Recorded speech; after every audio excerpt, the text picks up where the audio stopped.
Welcome to the Elevating La Cultura podcast, a space where I talk with Latinas who are passionate about what they do and are willing to share that passion with others to change the narrative, especially for the next generation. Each season is centered around different topics, but all with the Latina perspective. Welcome to season 11, where I'm talking all things finance. I'm so excited to share these powerful conversations. So vámonos, and let's get into it. A testament to her own financial journey, Bernadette paid off $300,000 in debt by the age of 37 and achieved a net worth of $1 million in her 30s as a first-generation Filipina-American. Since launching her program, Crush Your Money Goals, in 2020, she has reached thousands of people nationwide, offering practical and engaging financial education.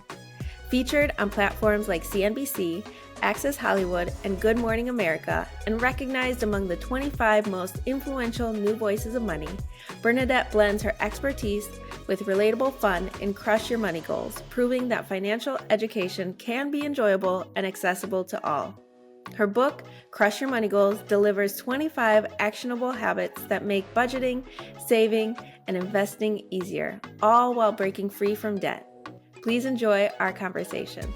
Hey, I'm so excited to speak with Bernadette today. We met at FinCon. It was my first time at FinCon this past year, and well, it was just like a few months ago. And I connected with you because you were out with a booth, like outside one of the rooms, and the people that I was going with already knew you, and they're just like, you got to meet Bernadette. And I was like, okay. And I just really appreciated your authenticity and your joy as I was speaking to you and as I met you. And so I am so thankful that I get to speak with you today. And why don't we get into it? Why don't you go ahead and introduce yourself? Yes, well, I'm so glad that we got to meet. FinCon is an amazing opportunity to meet with other personal finance creators, and I really enjoyed that time and like getting the chance to talk with you on your platform. So I am Bernadette, and I am the founder of Crush Your Money Goals, and soon to be author of Crush Your Money Goals, the book. And my story is based off of my husband and I paying off $300,000 of debt in 3 years and building our first $1 million of net worth.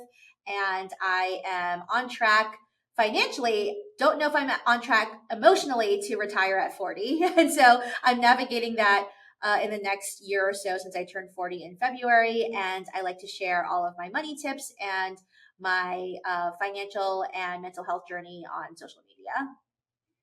When I was invited to come to FinCon by my friends, I was like, I'm not in the finance space. Like, I don't know if this is going to be for me, but I was blown away by how much information I was able to receive as an entrepreneur.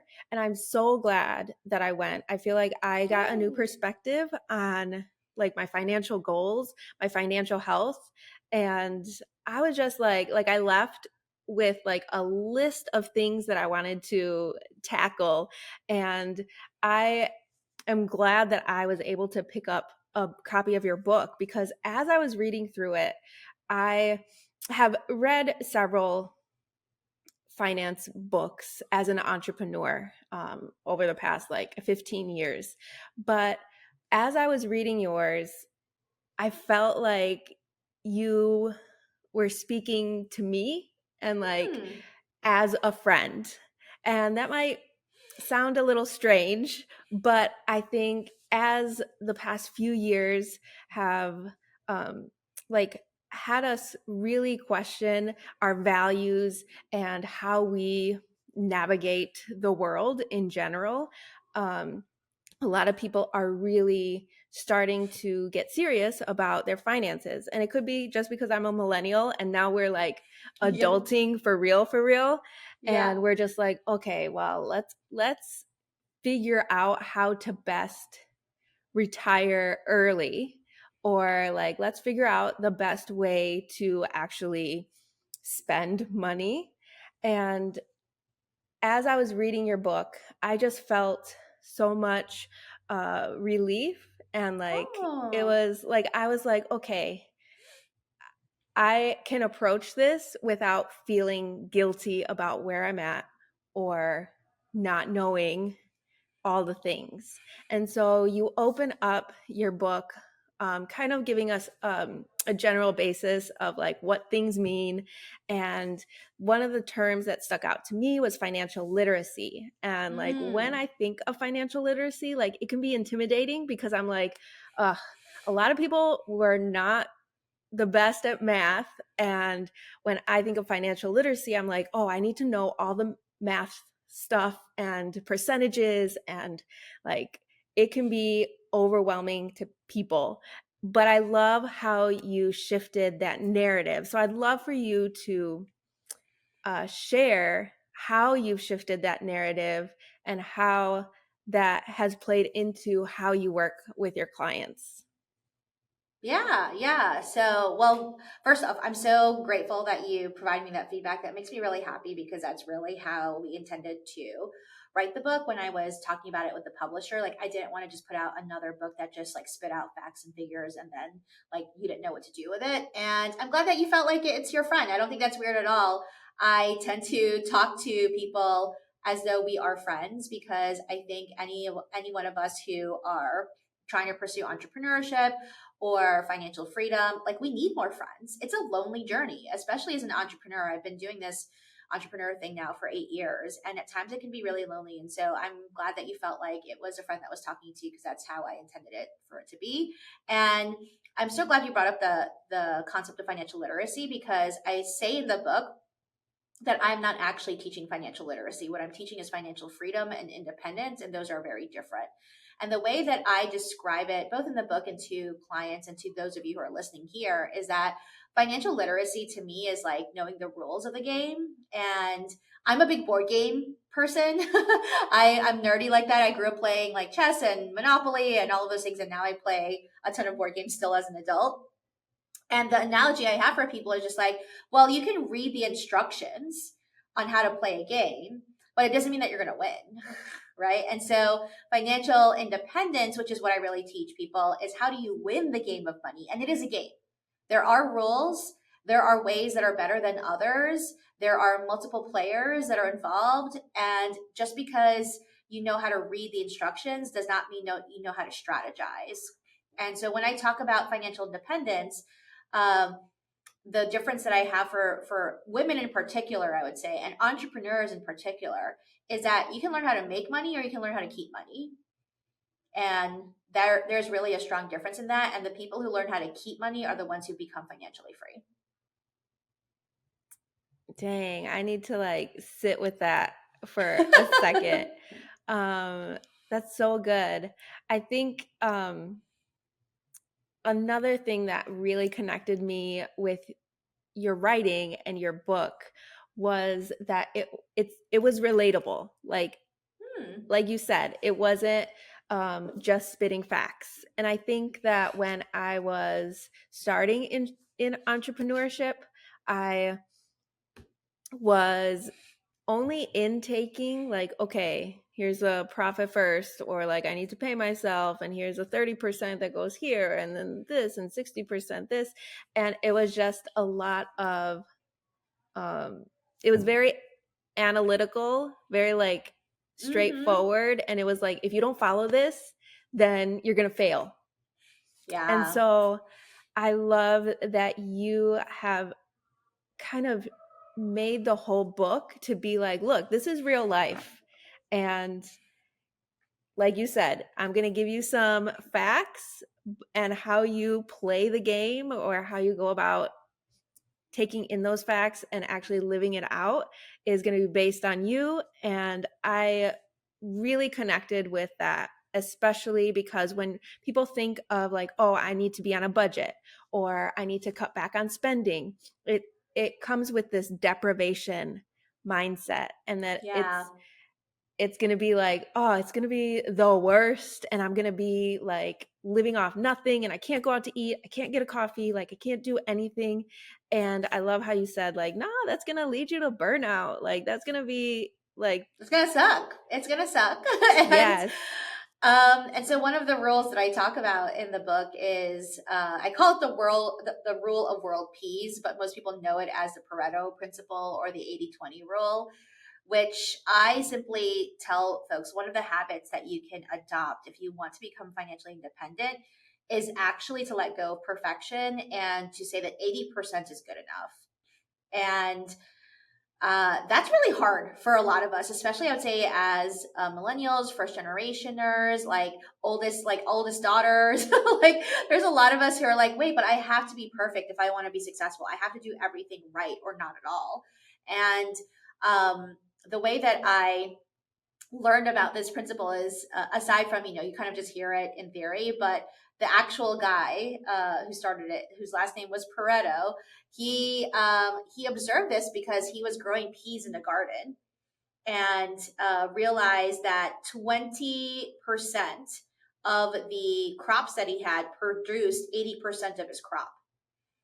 And so as an entrepreneur, that can be a really freeing and forgiving stance to take on your business, take on your finances, to say, you know what, I'm not going to be perfect actually a lot of the time, but if I focus on 80% being good enough, that's one way you can think about it. But also, if I just focus on the 20% of things that would actually produce 80% of my results, then you start to knock out a lot of this other stuff that really isn't serving you or isn't, helping you in moving your business or moving your finances forward. So like kind of as a prime example for me right now is I decided, next year, and I've been doing, paid speaking gigs for some time now.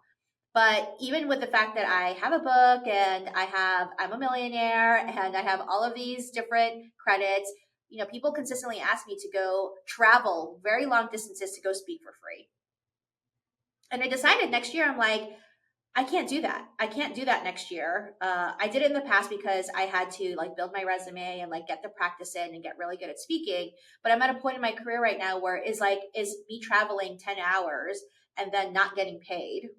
Like, is that a good use of my time at this point? And so for anyone who's listening to this to say, okay, take stock of what you are doing in your finances and also in your business to say, well, what is the 20% of stuff, the activities that would actually produce 80% of my revenue? You'll probably find that a lot of the stuff that we're doing right now and wasting our time on is probably not helping us. Yeah, I think we have, as people, like we want to do the things that seem easy. And a lot of those, like even thinking in my day-to-day business life, like I gravitate to the tasks that are like, oh, I can just check it off and it's going to be easy. But it's not really part of that 80%. I'm just doing it so I could feel that instant gratification that I'm like, Right. okay, I did it. But then it's like, oh, I'm procrastinating on the things that actually are important and that I need to do in order to bring in income for the business. So yeah, I really like that comparison because it just takes someone to call you out on it and be like, maybe you should be doing that. Yeah, I'm often seen as like the friend who like lovingly bullies you. Like like I'm gonna say it to you and you're not gonna like it, but you kind of know that it's what you need to do. And I think a lot of us do need someone like that in our life, whether it's this book or a friend or a coach or whatever it is. And I had someone tell me a couple of years ago of something similar of just like, why are you wasting your time on this? Like, why are you getting upset about these like clients who don't want to pay you when you could just go get clients who will pay you really well, right? And so I'm really grateful for when I do get a little bit of that tough love to say, okay, sometimes it just is, I need someone else to like point at my behaviors, not at me as a person, but at my behaviors, and ask myself, are my behaviors really lined up with just being an entrepreneur or being financially free? Because there's plenty of entrepreneurs who will never become financially free because they think that the best way to become rich is to work themselves into the ground. But even if you make a ton of money as an entrepreneur, but you are physically unhealthy and you're emotionally unstable and you don't have good relationships, like what is even the point? Yes, exactly. What is the point? And a lot of us get into entrepreneurship for that financial freedom without actually understanding how to get there. Like we have this idea that, like you said, we just work hard enough, keep increasing our income. But if we are working 24/7, like and not like actually leveraging the income that is coming in, it's not going to be fruitful in the end and is just going to lead to burnout. And I think that's something that is not talked about enough in the entrepreneurial space. I think that there's this glorification of just working so hard until you're like that hustle mentality. And it's been in the past few years that I have been more, which I think is so important for people like you and people of color to be speaking on this, because we have those lived experiences that we can relate to, instead of just like people telling us what to do without actually understanding our lived experiences. And I just think that it's because of how it's being spoken of, it's less taboo to speak about money, that we're actually saying like, okay, well, now it's time to get serious. And now maybe I should hire a money coach. When people are thinking, like starting to think about working with someone to uh, understand their finances or get some organization in place or achieve a goal of like paying off a huge amount of money, there might be some friction from the people that I've spoken with to actually take the plunge and hire a money coach Yeah. or like be part of a group, because it is so like there's a lot of shame that can come up when you're actually saying like, this is what I did, or like this is what got me here and now I have to like backtrack. So how do you encourage people to see it to not be so intimidating or overwhelming or scary? Yeah. Here's what I'll say, actually, which is maybe counterintuitive, is that if it isn't intimidating and it isn't a little bit scary and it isn't a little bit overwhelming, then you're probably not going for financial independence or not going for financial freedom. You're just going for comfort, right? And so what I tell people is that, like, if you're feeling a little scared and you're feeling a little nervous about hiring a financial coach or joining a program to help you with your finances, and it doesn't like give you a little bit of like the scary vibes, then you're probably not stretching yourself enough, to be honest. And it's actually a healthy thing to be a little bit nervous and a little bit scared. Fear can actually be a good indication that you're doing something different that's actually going to change the trajectory of your life. Now, if you're like to the point of tears, that's like a different that's a different thing. But a little stress is actually a healthy thing. That being said, I really encourage people, whether it's me or they work with somebody else, is to really vet out the person or the people that you're getting financial advice from. And that can take a little bit of that stress out of there, because unfortunately, I have experience in the coaching world. There's a lot of people who are right now, specifically, there's a lot of people who are content creators who are like now saying, oh, I'm a coach because like I have 100,000 followers on Instagram and therefore I am qualified to give you financial advice. And that's not actually true because coaching is a different type of skill set than producing content. Coaching actually requires really good listening skills. It requires the ability to think strategically about all different types of scenarios, not just your own. It requires a higher level of emotional intelligence, because I can't tell you, even this past month, in the last 2 weeks, I've had more people cry in my sessions coaching with them one-on-one, because it is a very deep personal thing to talk about personal finances. And so I highly encourage people, when you go look for a coach, is to interview at least 3 people or get enough information about them or get referrals from other people of what actually worked well for them, and to actually deep dive into what their philosophy and what their frameworks are. What I love about Crush Your Money Goals, the book, it was actually built off of the program that I run, and it's based off of this framework that I have that spells out the word crush, that I have now vetted through hundreds and hundreds of people. So it's not like, oh, this worked for me, so it should work for you. It's like, no, this worked for 500 people, 500 other people, so it should probably work for you. And this is not to knock other people who are just starting out in coaching or saying that you shouldn't be coaching if you don't have all this experience. But I have a prime example. Like, I had someone last week who told me she spent $2,500 a month for a coach who was not delivering what she was looking for.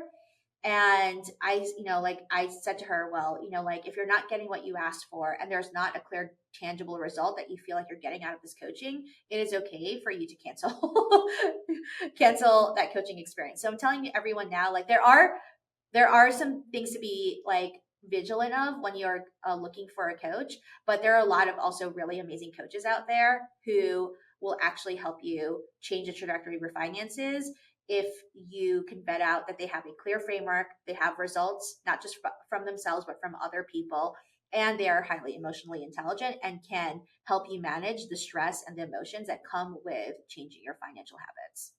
Talking about changing financial habits and the emotional piece, I know in the book you mentioned that it is a big mental game that you are playing when shifting conditioned ideas that you've grown up with. And I plan on taking, so we're recording right now over a holiday break, and I plan on sitting down with my husband to discuss like our finances, because for the past like 10 years, I have been the one that is doing all the budgeting and taking a look at the numbers, and I do that for our personal and business. And I really want to bring him into this experience and like get clear on how we can grow as a family towards more of our goals. And so it's not just like, oh, I hope to do this in a few years, or I hope we can do this. But with that said, I do understand that we are two different people coming from two different cultural backgrounds with two different lived experiences and grew up with two different money mindsets. And so it, I'm sure, is going to be an emotional, maybe Absolutely. not necessarily like crying about it, but like an emotional exchange between us as we look through and really comb through and write out some goals. How, or what advice do you have for people who are just starting and might feel that overwhelm of emotions? And a lot of times when we feel overwhelmed, we're just like, okay, I can't do this. And then you stop. Yeah. So, Yeah. do you have any advice on how to overcome that or just keep going? Yeah. I actually just did this exercise with my clients this past week. And I realized that the people who tend to avoid budgeting or having the conversations or, having the difficult conversation with a spouse or a partner, it sounds very corny, but it's usually because I realize that they don't have a very clear, tangible vision for what they want their life to actually look like if they actually got their stuff together and their finances. And so the exercise that I did with my clients this past week was, I want you to sit down and write down the narrative of what your life will look like, down to the details of like who you're with, how you feel, what you look like, what's your dog eating, where are you living, all of those things 8 years from now. 8 years. And the reason I say that is because I found that a lot of people overestimate what they can do in a year and then underestimate how different your life can be 8 years from now. And it happened to be 8 years because it's been 8 years for me, 2016. And, like I live in the US, like 2016, we were just going through a similar result in an election. And I found myself, I was like $300,000 in debt. I didn't have a stable job. I was thinking about starting my business. It was like when I first started my entrepreneurship business, and I was overwhelmed. And I had to have a really tough conversation with my husband 8 years ago to say, I don't want to live like this anymore. And that's really the first step that I ask people to do, is to say, what am I actually even trying to do? What am I trying to be? And will I make it happen or not? And just decide that. And when I say that, like even when I notice in your language, you said, well, I hope that this will happen, versus saying, this will happen. Right. And I'm saying this especially for women, especially for communities of color. We are often not definitive enough about what we want for ourselves, so that it makes it very easy for someone else to dictate that for us. So when I said to my husband, I will not have these student loans 2 years from now, like hell or high water, they are going away. $72,000 of student loans. It sounds crazy, but it will happen. then my husband kind of like had no choice but to like go along with it, because he was just like, wow, you're really like serious about this. And so having a vision for what your life will look like 8 years from now, because like fast forward for me, 8 years from 2016, here I am sitting with you, debt-free millionaire, you know, consistent 250K a year in my business, being able to have over $1 million in investments, being able to retire at 40. Like, I didn't think any of that would happen 8 years ago, but I decided that I was going to be financially independent. So I'm so excited for you to spend this holiday to talk about it with your significant other, to say, hey, I will be financially independent. We will have this, you know, business thrive. We will be healthy, and like we will feel like our relationship is stronger 8 years from now. And just by starting off with those very affirmative statements, then it makes it clear what your plan should be. And then you can talk about more of the specific steps of what you need to get there. I love that. I think you're right that we do not, as women, like have like those clear statements. Like we might be like, yeah, well, this is what I want. But when we're actually saying it out loud, we're just like, ooh, I don't know. Maybe it'll happen. So I love that encouragement. And I will definitely take that into our meeting with my husband and be like, this is what's happening. Like, you on the train or not? Like, that's basically how I went to my husband. I was like, I'm going. Like, this train is going. So, like, you can come along for the ride with me, or like, and here's the thing. Like, when you said you come from two different backgrounds, my husband and I too. Even though we're both Filipino, he grew up in the South. I grew up in New York City. Like, we had very different upbringings. Like, he literally had cows like in his backyard, and I was living in the middle of New York City, right? So we had a lot of things to reconcile, but where we do not disagree upon is what we want our life to look like. And we both agreed that we wanted to be healthy. We wanted to still like be able to travel while we're still like relatively better looking and like in better shape than you know, 10 years from now. Cause like I went to we went to a tour in South Korea 2 years ago, and we were the youngest ones on the tour. Everyone was in their like 60s, 50s or 60s. And it was very like eye-opening for me to be traveling with people who waited that long to be able to go on their dream trip. And it was very, you know, strenuous, some parts of it, like we had to walk really long distances. But what struck me the most was that a lot of the women didn't want to take pictures, because they're like, oh, because I look gray and I look old and I look whatever. And I was like, well, that's a whole other thing. Like, I was like coaching people there. I was just like, you're beautiful and you're amazing, and it doesn't matter like if you have gray hair or whatever. But then a part of me was like, you know what? I do want to take these pictures when I still look like how I feel like I look like right now, right? And so I really encourage everyone who's listening to this episode is to say very definitively, 8 years from now, this is what my life is going to look like. These are the trips that I'm going to have taken. These are the people who I'm going to have met. These are the goals that I'm going to have done in my business, and write them down and speak them as though they're already true. And it makes such a big difference. Such a big difference. Yeah, for sure. I am excited. I was getting a little anxious going into this weekend, but now I'm excited. Yes, we got this. Another thing you talk about is retirement. I've heard you many times, even in this episode, say like you're on track to retire early. Like if you want to have, like you have that freedom to do that. I think so many of us have been conditioned to think that retirement is only when we reach 65. And we're just like, okay, well, it'll happen when I'm that old. And then that's when I get to enjoy my life.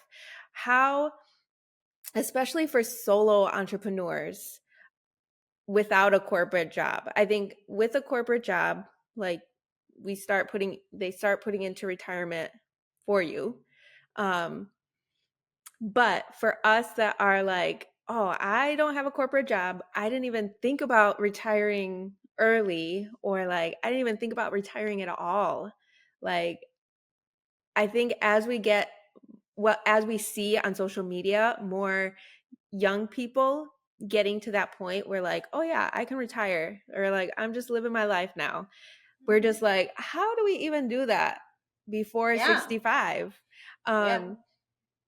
What would your like tangible advice be to get people started in the right direction? So I'm going to kind of like poke a little hole in that idea, right? That any of us who are a solopreneur, I'm a solopreneur. I don't have any direct employees. Yet I have contributed a full, $22,000 to $23,000 a year into my retirement as a solo entrepreneur, right? So how do you get to there? Well, here's what I realize with a lot of entrepreneurs, especially solo entrepreneurs, right? Is like the game plan is like to work hard and there's like no end in sight versus saying, okay, I need to know how much I need in order to retire. And in the book I talk about here's like how you actually calculate that. It's not that complicated of a formula. It's basically 25 times your annual expenses is what you would need if you wanted to actually retire sitting in investments. Now, here's the beauty about being an entrepreneur is that you have the best investment ever, which is your own business. And I would actually even venture to say is like, you actually do have a corporate job. It's you being the CEO of this company. Is your business a company? Yes. Is it a job that you have to run it? Yes. Then you have a corporate job. It's just that you are now responsible for your own steady paycheck. And so the simplest thing that I can offer to entrepreneurs, especially solo entrepreneurs, is start budgeting into your revenue goals, having money going towards retirement. And it doesn't have to be a full $23,000 a year, which is what I put in every year. Plus, I put in a match for myself. Plus, I put in profit sharing, right? Like, I didn't get to that like my first year of business, obviously, right? But I see a lot of entrepreneurs who are just like, well, I just want to make enough money to like live or just to like cover my expenses or whatever. Like, that should include retirement. You have to start planning for retirement because, like you said, you're not going to have the cushion of like a company match from like somebody else, and you're not necessarily going to have, you don't know what your Social Security is going to look like because you're going to have to contribute into Social Security if you want to get it, Social Security, right? So, for example, it can be as simple as saying, part of my revenue goals is to also include having $100 a month go towards retirement, right? And if you're a really good entrepreneur, you should be able to figure out how to add an extra $100, right? For a lot of us, that could be one more client or one more, 10 more products, right? If we're selling something for $10 and making that a priority in your actual business plan and not just like, oh, I'll figure it out later. It actually forces you to not only be more efficient with your revenue goals, but it also starts to force you to think about, how do I get to a place where my business can run itself at some point? And that's the point where I'm at right now, is that next year, I say that I'm going to retire. I'm turning 40 next year, but next year, my entire year is focused on how do I get this business to run itself? How do I get this business to run without me having to like literally like push the buttons every day, and turning it into the kind of income that, if you think about CEOs at other companies, like, do they have to do every single job in their company in order for the company to work? No, but like as solopreneurs, we feel like we have to do every job, right? So even if you can't like offload the entire job, well, for me, for example, like next year, I'm working on just automating my email sequences. Like that's one thing that I take a lot of time on right now that I can automate, and then that can start taking time away from me to be able to like do other things in life, whether it's other types of things within my work or just like go hang out with my friends if that's what I want to do. And I think the biggest thing that I noticed, I went to a conference that was specifically for minority-owned businesses this past year. Not a single person in the room had a succession plan. Like, and these are like multi-million-dollar businesses. Like, if the CEO or the founder like went away tomorrow, the business would be dead. And one of the other tips I'm going to give you is that, like, there's a lot of talk about AI right now, but there's a lot of things that you can use AI for to start building your succession plan and start building your standard operating procedures or SOPs to say, okay, what is one thing in this business that, like, I watch a lot of K-drama, so everyone in a Korean drama is always in like a coma at some point. So I'm always like, okay, if I get into a coma one day because my evil twin sister that just found me yesterday and like knocked me in the head, right? Like, what is something that still needs to happen in the business, and pick one procedure that could actually run without you. And that is really helpful for you to start thinking about how you can retire down the road. Oh man. Yes. I think that is a perfect example to say, to like bring in this cultural reference to real life, because it's the same with novelas. Like someone's always in a coma, someone's always like popping up, someone is always coming back from the dead, but Yep. you just never know what's gonna happen. Mm-hmm. Oh, I love this. I love this whole conversation. I am so excited for your book to actually be out there. I know that I'm going to be sharing it with everyone. Everyone should read this book. It is very tangible, very relatable. I love how you include actual real life stories that make it even more relatable to, like, okay, look, I'm sharing this, and this is how the outcome that came from an actual person that went through this same roadblock. Yeah. So yeah, I Thank you. I was talking to another friend yesterday. Yes, I know. I like wrote in it, I earmarked it. Like Oh, thank you. I'm That makes gonna me so like happy. make my husband read this. But I was talking to another friend of mine and I was like, oh, I just finished this book. I'm talking with Bernadette tomorrow. Like, this is a book that like people need to be reading, especially uh, entrepreneurs. Like, I think it is very tangible to digest and like start putting things in place, whether it's in personal or business goals, one step at a time. I like how it is very like I was speaking with her and I was like, there's a lot of grace that like I could feel in the book, because it's like, okay, well, if you mess up or if you don't meet that goal, like it's okay. Like just keep going. It is a journey. So, yes, I am excited for people to actually have their hands on this book and start shifting their financial literacy and like financial freedom goals. Um, Thank you. and I think to your point, like in 2016, I feel like there was a huge shift in society, and like especially in 2020, like we really took time to focus on our lives and like how we are living our day-to-day lives and what we are like putting importance on.